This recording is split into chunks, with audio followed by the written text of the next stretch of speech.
Hello. Today let's talk about completing a square.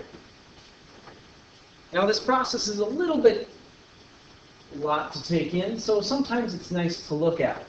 And doesn't matter what number goes in it, you do the same steps anyway. So what is that? First, we're going to start out by taking this c and minusing c to both sides. That's going to leave me an ax squared plus bx. So I'm going to leave a space specifically for what I'm going to put in here. And 0 take away c is just a negative c. Next, completing a square doesn't work very well when there's a number in front of the x squared, so let's divide by a. Well, that means we have to divide everything by a. So everything gets divided by a, and you're left with just an x squared plus b over ax. Leave that space equals minus c over a. Next, we're going to break this down into something times something. We want it to be identical. I'm going to complete the square. I know x times x is going to make my x squared. That's no problem. Plus and plus.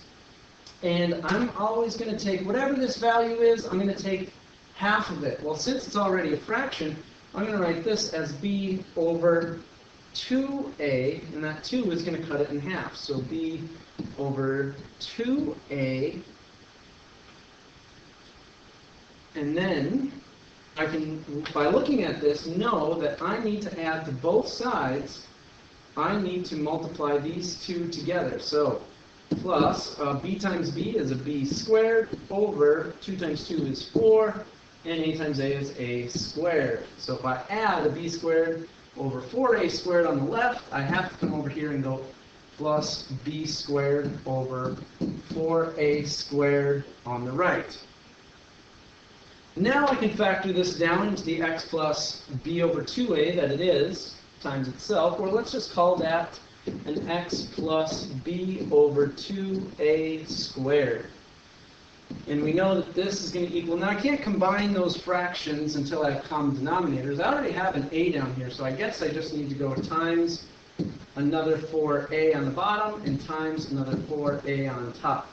That's going to give me a minus 4ac all over 4a squared here, plus the b squared over 4a squared there. Now I can combine them.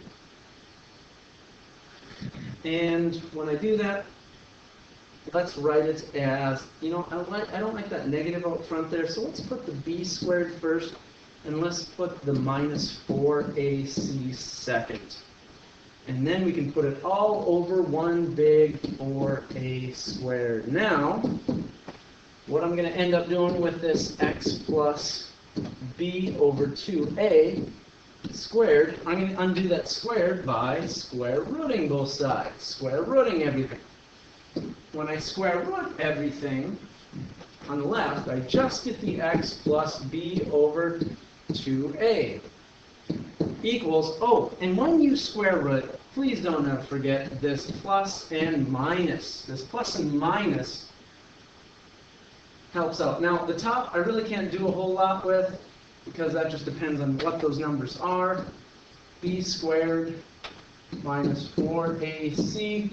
But the bottom can be square rooted because the square root of 4 is a 2, and the square root of a squared is just plain old a.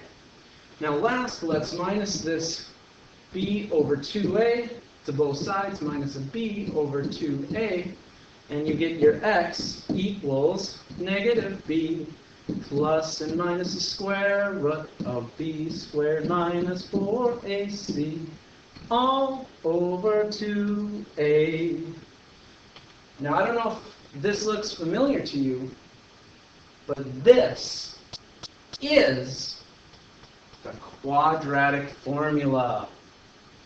And so completing the square is how we got the quadratic formula. Now, if you know what values are in your original equation, what values stand for a, what value is b, and what value is c, or what numbers are in front of the x squared, what numbers in front of the x, and what numbers just on its own, you can put those into this quadratic formula and you can solve for your answers. Best part is because complete the square works with every value, whether it's nice and rational, whether it's irrational, whether it's imaginary, doesn't matter. Quadratic formula will work each and every one of those times.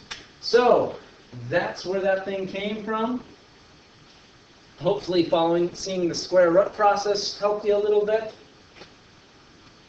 Memorize this quadratic formula. Watch it again. Talk to you later.